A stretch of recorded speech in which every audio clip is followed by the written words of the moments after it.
ku danna subscribe sannan kuma ku danna ƙararrawa domin sanar da ku sababbin shirye-shiryenmu da zarar mun ɗora. Zainab Sambisa, akwai wata magana da nake so mu yi da ke.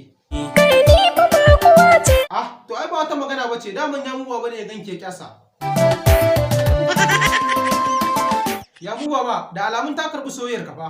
Mu je ma gidanku in gaida su. To, tun daga yanzu, to bismillah kafta. Ni garin mu ba nan ba ne. To, ya muwa ba.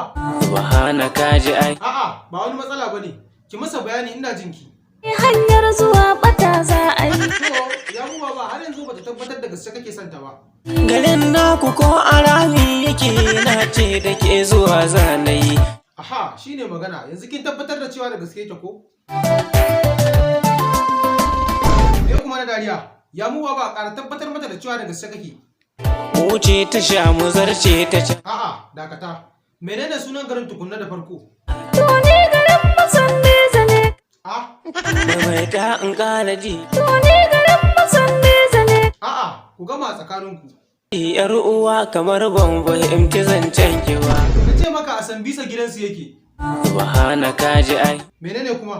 Ai wai tarko ya ƙara shakure mu jiya. Ga ka ga ita ai.